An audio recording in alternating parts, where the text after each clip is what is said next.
கடலூர் காட்டுமன்னார் கோவில் வீராணம் ஏரியிலிருந்து 5000 கன அடி நீர் வெளியேற்றப்பட்டு வருகிறது.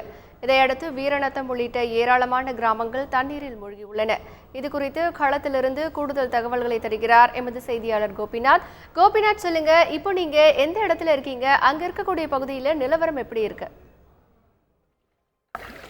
கடலூர் மாவட்டத்தில் தீபாவளிக்கு முதல் நாள் தொடங்கிய இந்த பருவமழை தற்சமயம் வரைக்கும் தொடர்ந்து பலத்த மழை பெய்துட்டு இருக்கு. நம்ம பகுதியில் பார்த்தீங்கன்னா இப்போ நிற்கிற பகுதி பார்த்தீங்கன்னா கடலூர் மாவட்டம் காட்டுமன்னார் கோயில் பக்கத்தில் இருக்கிற வீரநத்தம் கிராமத்தில் நிற்கிறோம். இந்த கிராமத்தில் பார்த்தீங்கன்னா இதே போல வீரநத்தம் மட்டும் இல்லை, இந்த சுற்றியுள்ள 25க்கும் மேற்பட்ட கிராமங்கள் கடுமையாக தண்ணீர் சூழ்ந்து மக்களோட இயல்பு வாழ்க்கை கடுமையாக பாதிச்சிருக்கு. இதுக்கான ஒரு முக்கிய காரணம் பார்த்தீங்கன்னா வீரணம் ஏரியிலிருந்து 5000 கனஅடி தண்ணீர் இப்போ தற்போது திறந்துவிடப்பட்டிருக்கு. இந்த தண்ணீர் திறந்துவிடப்பட்டதுனால இந்த இருக்கிற 25க்கும் மேற்பட்ட கிராமங்கள் தண்ணீர் சூழ்ந்து பொதுமக்கள் கடுமையான சிரமத்துக்காக இருக்காங்க. இப்போ நம்ம நிக்கிற பகுதியில் இங்கு பாதிக்கப்பட்ட மக்கள்கிட்ட இவங்க என்ன நினைக்கிறாங்க, இவங்களோட பாதிப்பு குறித்து நிறைய தெரிஞ்சுக்கலாம். அதை பத்தி நம்ம இப்போ எவ்வளவு நாளாக பாதிச்சிருக்கீங்க, என்ன மாதிரி கஷ்டங்கள் அனுபவிச்சு வரீங்க? ஒரு மாசமா மழை பெஞ்சிட்டு இருக்குங்க சார். ஒரு மாசமாவே எங்களுக்கு வெளியில போறதுக்கு வாய்ப்பு எதுவும் இல்லை. சாப்பாடு தொண்டு நிறுவனத்துலேருந்து வந்து பாய் போர்வை எல்லாம் கொடுத்துட்டு போனாங்க. அதை தான் நாங்கள் பயன்படுத்திகிட்டு இருக்கோம். பிள்ளைக்கு பால் கூட கிடைக்கல. ஏதோ யாராவது கொடுக்குற சாப்பாடு சாப்பிட்டுக்கிட்டு தான் பள்ளிக்கூடத்தில் இருந்தோம் சார் இவ்வளோ நாளாக. இப்போ இந்த பகுதியை சேர்ந்த மற்றொரு இருக்கார், அவர்கிட்ட கேட்டு பார்த்தீங்கன்னா சார், இந்த பாதிப்புக்கான காரணம் என்ன, அரசுக்கு என்ன கோரிக்கை வைக்கிறீங்க? இந்த ஒரு மாத காலமாக நாங்கள் வெள்ளத்தை செஞ்சுக்கிட்டு இருக்கிறோம். அடுத்து வீராணம் ஏரி தண்ணி திறந்து விட்டோம்னு ஒரு மாதமாக நாங்கள் முதல்ல வெள்ளத்தில் சந்தித்து நிவாரண நிதியெல்லாம் கொடுத்தாங்க. தொண்டு நிறுவனத்தில் எங்களுக்கு எல்லாம் செஞ்சாங்க. இருந்தாலும் திரும்பவும் பாதிக்கப்பட்டிருக்கோம். இன்றைக்கி பயிர்கள் ஃபுல்லாக பாதிச்சு போச்சு. இந்த ஏரியாவில் 5000 ஏக்கர் பாதிச்சிருக்கு.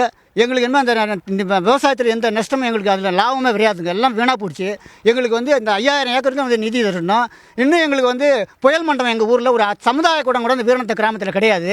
அடுத்து இந்த வெள்ளம் வராமல் நாங்கள் சந்திக்கணும்னா இந்த சோழக்கூர்லேருந்து வர இந்த வடிகால், சோழக்கூர் வடிகால், இந்த ஊர் வன்னியூர், விளத்தூர், வீரநத்தம் இதெல்லாம் வடிக்கிற வடிகால். அடுத்து வெளியாங்கால எங்களுக்கு தூர் வாரி கொடுக்கணும். இப்படிலாம் செய்தாதாங்க எங்களுக்கு இந்த வீரநத்தில் நாங்கள் இந்த வெள்ளத்தை சந்திக்காமல் இருக்க முடியும்.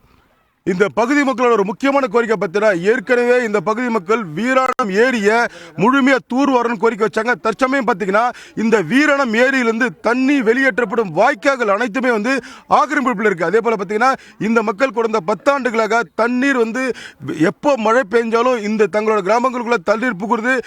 கண்டிப்பாக இந்த வர்ற வாய்க்கால்களை கண்டிப்பாக தூர்வாரி நடவடிக்கை மேற்கொள்ளுன்னு சொல்லி அவங்க மாவட்ட நிர்வாகத்திட்ட கோரிக்கை வச்சிருக்காங்க. ஆனால் இது வரைக்கும் நடவடிக்கை மேற்கொள்ளப்படலது இந்த பகுதி மக்களோட குற்றச்சாட்டாக இருக்குது. தொடர்ந்து அடுத்த மழை காலத்துக்குள்ளேயாவது வீராணம் ஏரியை தூர் வரணும். அதே போல பார்த்தீங்கன்னா அந்த வாய்க்கால்களை தூர் வரணும். கிராமத்துக்குள்ள இருந்து தண்ணீர் வெளியேறதுக்கான வாய்ப்பு இல்லாமல் ஆக்கிரமிப்பு பிடியில் திக்கி இருக்கிறதுனால இந்த மக்கள் இந்த வீராணம் தண்ணி கிராமங்களுக்குள்ள புகுந்து கடுமையான சிரமத்துக்காக இருக்காங்க.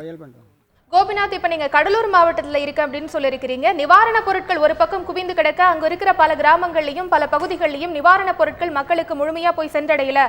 அவங்க இன்னும் அத்தியாவசிய தேவைகள் கூட எதிர்பார்த்திருக்க வேண்டிய நிலைமை இருக்கு அப்படின்னு சொல்லியிருக்கிறாங்க. அவங்க எந்த அதிகாரியை மீட் பண்ணணும், யாரை போய் சந்திக்கணும், இதுக்கு வழி என்ன? இதில் பார்த்தீங்கன்னா, அதாவது கடலூர் மாவட்டத்துக்கு சென்னைக்கு அடுத்தபடியாக பாதிப்புக்குள்ளே இருக்கிறது கடலூர் மாவட்டம் தான். இந்த கடலூர் மாவட்டத்தை பொறுத்த வரைக்கும் பார்த்தீங்கன்னா நிவாரணப் பொருட்கள் அரசு வழங்குறாங்க. அதே போல் பார்த்தீங்கன்னா தனியார் தொண்டு நிறுவனங்கள், அரசு அதிகாரிகள் எல்லாருமே இந்த கடலூர் மாவட்டத்தில் இருக்க பாதிக்கப்பட்ட பகுதியில் கொடுக்குறாங்க. இதில் ஒரு முக்கியமான விஷயம் பார்த்தீங்கன்னா, வெளி மாவட்டங்கள்லேருந்து வர்ற அதாவது தொண்டு நிறுவனங்களாக இருந்தாலும் சரி, அதே போல் தன்னார்வ நிறுவனங்கள், அதே போல் தனிப்பட்ட நபர்கள் அவங்களால இயன்ற உதவிகளை அவங்க கண்ணுக்கு தென்பட்ட கிராமங்களில் பாதிக்கப்பட்ட மக்களுக்கு கொடுத்துட்டு போகிறாங்க. ஆனால் இதே மாதிரி வர்ற வழியில் இருக்கிற பகுதிகளை தொடர்ந்து ஏராளமானவர் கொடுத்த பகுதிக்கு தான் தொடர்ந்து நிவாரணம் போயிட்டு இருக்கு. இது முறைப்படி பார்த்தீங்கன்னா தமிழகத்திலிருந்து பல்வேறு மாவட்டங்களிலிருந்து வர அதாவது நிவாரணப் பொருட்கள் மாவட்ட ஆட்சியர் அலுவலகத்தில் ஒரு கண்ட்ரோல் ரூம் வச்சிருக்காங்க. இங்கே பார்த்தீங்கன்னா அரசு அதிகாரிகள், வருவாய்த்துறை அதிகாரிகள் அங்கே தயார் நிலையில் இருக்காங்க.